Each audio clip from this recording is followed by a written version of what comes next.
All right, let's talk about a feeling that is, well, just so incredibly common these days. It's this weird paradox where you take time off to rest, but you never actually feel rested. So let's explore why that is. I mean, this is the big question, isn't it? Something strange is happening to so many of us.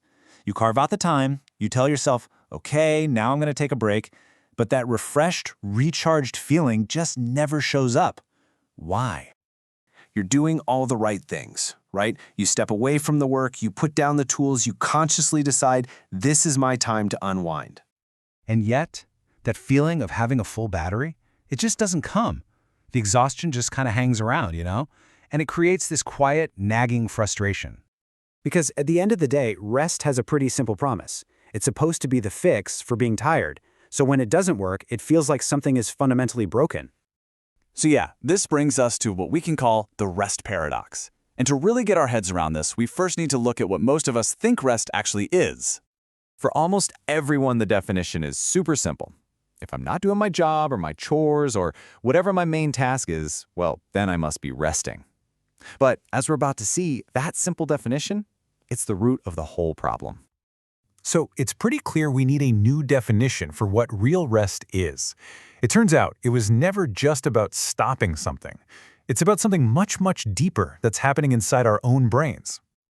Okay, check this out. This is the key difference. The myth is that rest is just the absence of an activity. The reality?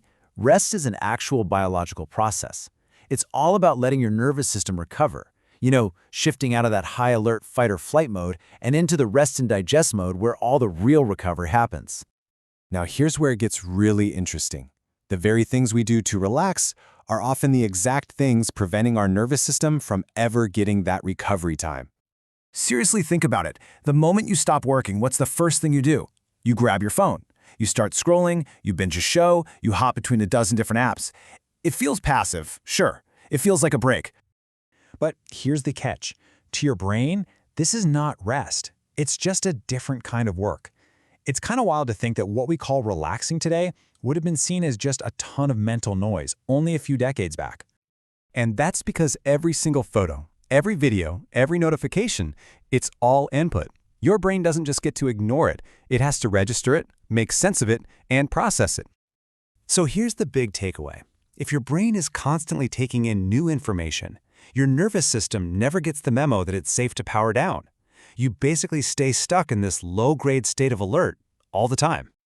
And this whole neurological situation creates a very personal, very emotional feeling. Because when our rest fails us, we usually don't blame our phones or our habits, we blame ourselves. This is the first question that pops into our heads, right? We immediately assume the problem is with us, with our bodies. We think, man, I must just be more worn out than everyone else. And then we start comparing. We think back to a time when we seem to bounce back way easier. And it just makes us feel like we're failing at one of the most basic human things there is, resting. But I want you to really hear this because it's so important. The problem isn't some personal failure.